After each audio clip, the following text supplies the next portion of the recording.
One loses sense of time in the woods. I had no watch to replace my broken Ingersoll, and I could only guess at the hour of the day by looking at the sun. I had even forgotten what day it was, and it certainly didn't matter. No school bell or church bell rang to remind us of the dutiful passage of time. One day blended into the next and could only be remembered as the day we saw the porcupine or the day we found Lost Lake. It may have been the second or third day that Rascal and I followed one of the larger upstream branches of the Brule far into the woods in search of its source. I had brought my fish pole, a can of worms, and a creel, but I wasn't having much luck with trout, only 2 8-inchers which I unhooked carefully and returned unharmed to the stream. Brook trout are almost too beautiful to keep, being in these waters dark above with rosettes of filtered sunlight along their sides, some as red as wintergreen berries and some almost golden. They are amber pale beneath, part of the water itself and of the spirit of the woods. As usual, the pine squirrels scolded, and once a ruffed grouse burst from cover with an explosion of wing music. Burrowing off through the slanting sunlight of the forest, Rascal turned to me for protection and asked his usual questions. I assured him there was no danger, and laughed at him for being afraid of a grouse. Somewhere in the neighborhood there were grouse chicks hiding, all but invisible in the pine needles and old leaves. I didn't want Rascal to find them, so I told him to come along. On we went, up and up that rushing woodland stream. It seemed a miracle that anything as young as fingerling trout or grouse chicks, or my small raccoon could move along this watercourse among boulders as old as the world.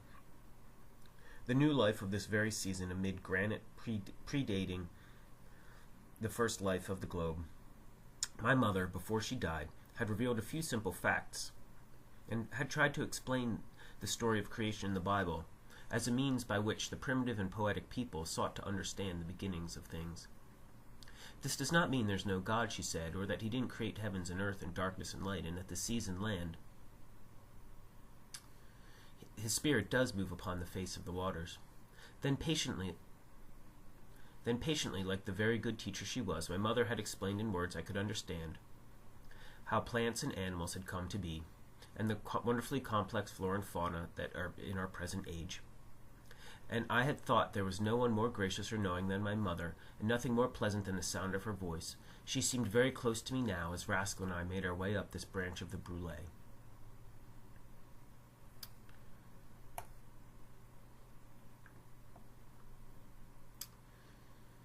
The stream came winding toward us over and under mossy logs. It tumbled through the remains of an abandoned beaver dam and ran like quicksilver across the beaver meadows where meadows larks added their music to that of the water. Then, half a mile farther upstream, we came upon it suddenly, a little lake which was the very source, as round as the big drop of dew and as clear. Its shores were of clean sand and gravel, and it was cupped along low hills forested with evergreens, with several white birches standing in sharp relief against this background of dark firs. There were water lilies in the shallows, their floating pads large enough for little frogs to sit on, and blossoms the sizes of saucers where green and scarlet dragonflies held court. We had come so quietly over the pine needles that the bathers had not seen us, and they were withers deep in the lake, the first white-tailed doe and the first fawn I had ever gazed upon, except in nature books. Then Rascal saw them and was smitten by one of his crazy ideas. He slipped into the water and took the shortest route toward the deer, creating no more disturbance than an otter, and causing the doe and fawn no concern. The fawn and little raccoon had almost touched noses when the doe sensed me, blew a note of warning to her fawn, and lunged from the lake, calling for her offspring to follow.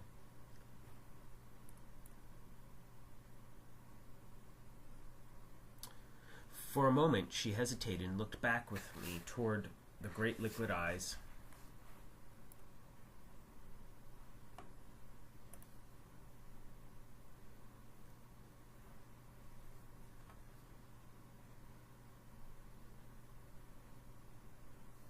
For a moment she hesitated and looked back toward me with great liquid eyes. Then doe and fawn went bounding off through the willows, throwing their white flags into the sunlight. Rascal came paddling back very pleased with himself, thinking he had performed a brave service by frightening these intruders from the lake, which now was ours by right of discovery and conquest. On another day, Rascal and I turned downstream on a fishing expedition. Because I did not own a fly rod and had never had an opportunity to master the difficult and delicate art of manipulating a dry fly, I substituted the next best lure, a wet fly which I cast as one does a bass plug, retrieving this streamer in short jerks as though it were a wounded minnow. In a likely pool half a mile downstream, I felt a powerful lunge as a hungry trout struck that old bucktail. But the fish had missed the hook and refused to strike again. More than ever, I yearned for a fly rod and an assortment of dry flies to fish these trout as they should be fished. Rascal was having better luck than I. He examined the river's edge with contemplative fingers, turning over small rocks in search of crayfish. The past and future meant nothing to Rascal. He lived completely in the present without ambition or worry, a very comfortable fishing companion. Beyond a bend in the river, we came upon the first human habitation I had seen in days. I experienced a shock of recognition that was almost uncanny, as though I had lived here in previous life, and yet I had never seen anything exactly like this big cabin with its huge stone fireplace, rambling veranda, and green lawn slopping to the water. If Rascal and I were determined to live in the woods, here was the home we wanted. I realized sadly, however, that wishing won't make it so. This cabin must belong to someone, and a fairly wealthy owner at that. As we came around a clump of willows, there he was, fishing his own trout pool with a split bamboo fly rod, which he handled as gracefully as an orchestra conductor handles his baton. He was a tall, spare man, browned by the sun and quietly intent upon his fishing. His old felt hat was decorated with trout flies. He was smoking a pipe and seemed completely at peace with the world. I held Rascal in my arms so that he would not interrupt the performance, and we watched for several minutes, unnoticed by the fishermen. It is fascinating to watch a good fly caster, and this man was an expert. It seemed almost impossible that with his wand of split bamboo he could direct the weightless lure with such precision that he could drop it on the water 50 feet downstream within inches of any target, the fly lighting upon the pool as gently as though it were indeed a living insect. On each back cast he lifted the lure and line high behind him. Then the split second timing brought it forward, the tip of the rod sending the fly swiftly downstream to its destination. On each forward cast he stripped extra line from the reel until his fly was reaching the edge of a boulder at the foot of the pool, a good 60 feet below, the gravel bar in which he was standing. Then it happened just as the fisherman had planned. There was a heavy swirl as the trout left his haven below the boulder, a tremendous surge, then a leap clear of the water. I suppose we should have been cheering for that fish, making such a gallant fight for his life, but Rascal and I were primitive, as eager as the fly caster to bring the big trout to net. We ran down the path to the gravel bar to be nearer the scene of action as the tall, calm fisherman patiently played the fish. The rod bent like a bow during the lunges, easing to a gentle arc as the trout ran upstream.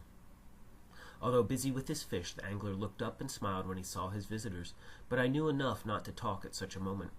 The line cut swift figures across the surface of the water like an ice skater in motion, and once more the trout broke through the water,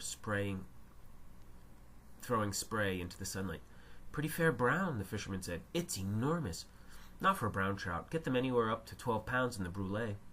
When the fish began to tire, the fisherman pointed to his long-handled net lying on the bar. "Want to slip it under him, son?" But I might lose him." "Wouldn't matter much. Lots more where he came from." I had used a landing net often and knew that one must be careful not to scare the fish. The technique is to slip the net very gently behind and below him and bring it forward and upward with a swift, smooth movement. But Rascal knew none of these subtleties. In his eagerness he paced the beach, and when the trout showed his back above water, Rascal pounced. This sent the fish surging to the bottom of the pool. I gave Rascal a slight slap on the nose, which sent him whimpering up a little tree, talking and scolding about the injustice of it all. Instead of being angry, the fisherman began laughing until he had to take his pipe from his mouth. "It might have cost you your trout," I said apologetically. "What's one trout more or less?" "Well, this one's a beauty," I said, as I brought the net under him. "I'll bet he weighs almost 3 pounds. Would you like him, Sonny?" "I couldn't take your best fish." "Best fish," the man said, starting to laugh. "You and your coon come up to the cabin. I'll show you a real trout." As we went in through the big plank door of the cabin, I again had the weird feeling that I knew this place. The great room with its granite fireplace, the shelves of books, the bearskin rug. If I hadn't lived here, and of course I hadn't, I must have dreamed it in detail. Bert Bruce, for that was his name, wanted to show me the 11-pound trout mounted above the mantel so realistically that it seemed alive, rising to the brilliant royal coachman, the very fly which had been his undoing. When I held Rascal up to see this magnificent brown trout, he reached for the splash of crimson which had lured the fish. My raccoon was proving too much interest in trout flies. What struck me immediately about this cabin was its air of livability. The great pine logs, some of them 40 feet in length, had been peeled and varnished. The pegged floor plank was of white oak, easy to clean. Comfortable chairs, a long table beneath windows overlooking the river, gasoline lamps, everything perfect for an evening of reading beside a birch wood fire. Mr. Bruce hung his fly-decorated hat on a peg, well above the reach of Rascal, and while my raccoon investigated at floor level, showed me his cabinet of flies. I had never seen anything like it. Jars of preserved insects, netted from this valley, filled an entire shelf. These were the models for the artificial flies which this angler tied himself. The small drawers, containing the many materials used to make the flies, might have been those of a jeweler. Within each drawer he kept a separate treasure, well protected from moths with balls of camphor. The hackles for his flies were largely from gamecocks, red, ginger, and grizzled. These he imported from England. He trapped his own red foxes and rabbits to make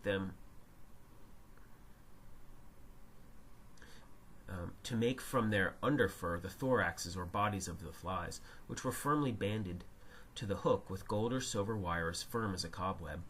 The trails of the flies were the slenderest of feather barbs, and the wings were usually small feathers from a starling.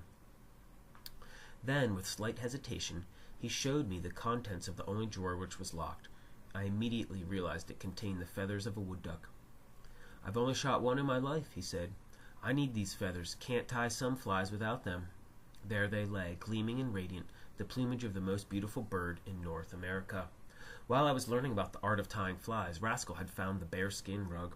The head was mounted with the ferocious mouth wide open, and Rascal was sidling up, as cautious as a cat, ready at any moment to leap back if the rug attacked him.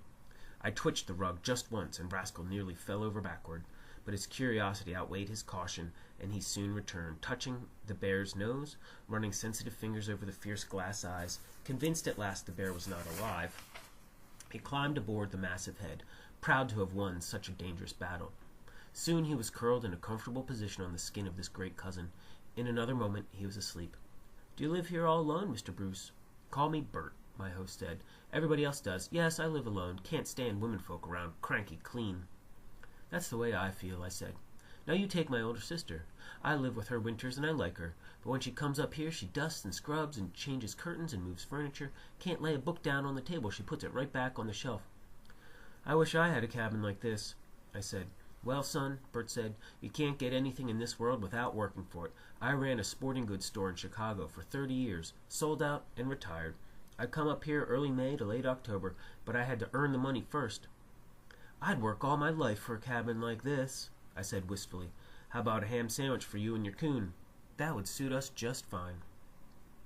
"Well, come along to the ice house and we'll cut a big slice of ham." I took Rascal with us to be sure he wouldn't get into mischief, and while we were in the ice house, Bert had a good idea. He wanted to see how much Rascal weighed. Taking his trout creel, he hung it from a scale permanently attached to one of those beams. Discounting the weight of the creel, he now lifted the amiable little raccoon into the wicker basket. Rascal weighed exactly 4 pounds and 3 ounces. "How old is he?" Bert asked. "Just about 4 months, I think." "Coming along fine," Bert said, relighting his pipe. "Gaining about 1 pound a month. He'll be a big husky fellow before he goes to sleep for the winter." There wasn't any doubt about it. Bert Bruce was our friend. It seemed scarcely possible that 2 weeks had fled so swiftly, but one afternoon my father returned to tell me that the court case had been settled and the following day would be our last on the brûlée. For the first time since we'd come to the North Woods, I lay awake for a while that evening, listening to the soughing of the wind high in the pines, realizing sadly that we must now return to civilization. I went to sleep with the happier thought that we still had one precious day, and I was determined to make the most of it. Next morning we took our fish poles and started downstream to Bert's cabin. It was cool enough to make us grateful for our sweaters. The grass and low bushes in the little clearings were hung with spider webs, seeded with pearls of dew, and a few birches were exchanging their summer green for the pale gold of autumn. My father and Bert had become good friends. On several evenings they talked about Indians, a mutual passion, the Winnebagos, the Chippewas, the Crees, the Teton Sioux, and many others. While Rascal and I lay on the bearskin rug, Indians swirled noiselessly around us through the flickering firelight, dancing their war dances, hunting and fishing, moving forlornly to their reservations. For our pleasure on this final day, Bert had offered us the use of his canoe, and we were eager to try it.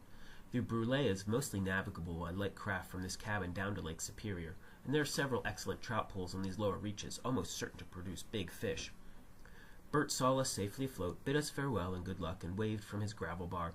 We rounded a bend in the rapids below this pool and cascaded through a tunnel of evergreens. My father was at the stern and I in the forward seat. Rascal was convinced that he was the pilot. He stood at the prow, peering downstream as might an animated figurehead, sniffing the breeze, watching the river, and occasionally turning to give us brief instructions.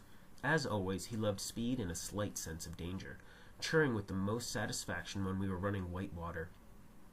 My father had purchased his first canoe nearly half a century before from a Winnebago Indian. He was excellent, guiding us with swift strokes or with rudder-like action of the trailing paddle. I was also a competent performer, but less adept at the stern than near the prow. The canoe itself was as safe as a rowboat, 4 feet shorter than one I was building, and twice as wide. It was a handsome craft, riding the water like a swan and taking us lightly over the shallows where trout lay on the clean gravel, nosing upward against the current. They were almost invisible as a woodcock among brown leaves.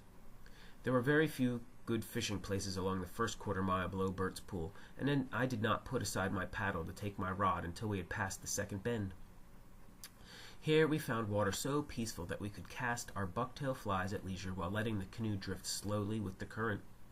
A noisy kingfisher disputed our right to his domain, darting angrily across our path, his crest as erect as a war bonnet of an Indian.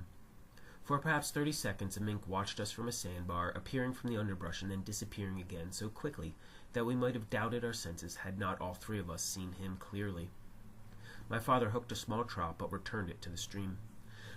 As we left the pool, we were again taking our paddles to dart precipitously down another chute.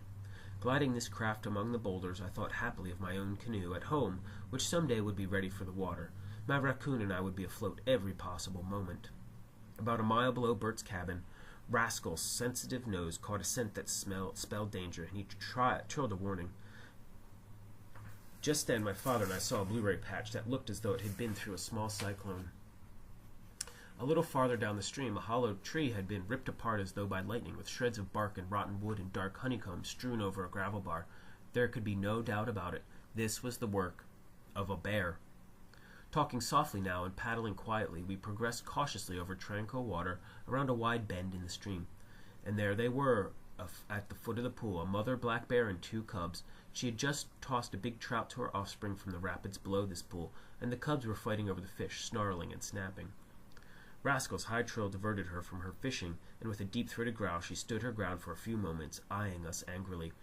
Rascal didn't need to be cautioned against swimming to meet those big rough cousins of his. He stood transfixed at the prow, fascinated but trembling. The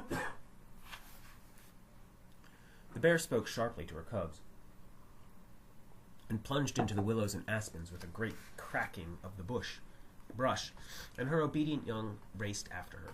They disappeared as completely as the mink, and soon there was silence. Well, Sterling, you've seen your first bear, and my first deer, and my first porcupine.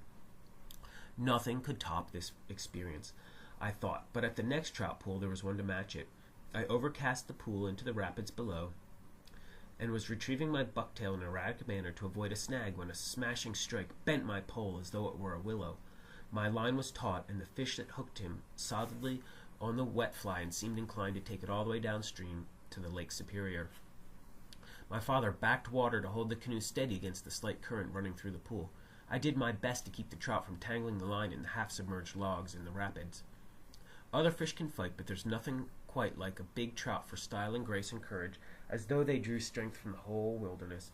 Rascal was as excited as I, chattering and chirring. Changing tactics, the fish made a dash upstream into our pool.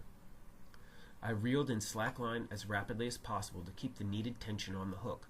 For one dreadful moment I thought I had lost him, but a few more twists of the reel showed me the trout was still solidly hooked, deep in the brûlée.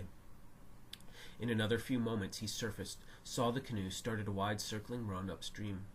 My father swung the prow 180 degrees to give me the best chance to play my fish, which now broke water in a great gleaming leap. Rascal's high trill was like a cheer of praise, when at last my father slipped the net under my fish and brought him into the canoe. I found I had a fine brown trout, one of the largest I would ever catch in a lifetime of fishing. By the scale in my tackle box, he weighed just over 4 pounds. "He's as big as you are, Rascal," I said with delight. "He's a beauty, Sterling. Shall I try for more?" "If you like." But as I put my fish on wet ferns in my creel, I decided I would leave all the other trout in the stream for that day. With pulse still beating a tattoo, I took my paddle and we began our tough return journey against the current. Somewhere it must have all be recorded, as insects are captured in amber, that day on the river, transcribed in the brulee water, written in the autumn air, safe at least in my memory. That was the best trout I have ever eaten. It made a feast that evening for the three of us, but soon after dousing our campfire a wind arose, roaring through the pines and driving the cold rain like sleet through the dripping forest. We hastily packed everything into the car, put up the side curtains, and spent an uncomfortable night huddled on the seats of the Oldsmobile. Next day we started home through the air washed clean by the storm. We were tired and damp, but replenished by 2 weeks among the pines of our magnificent North Country.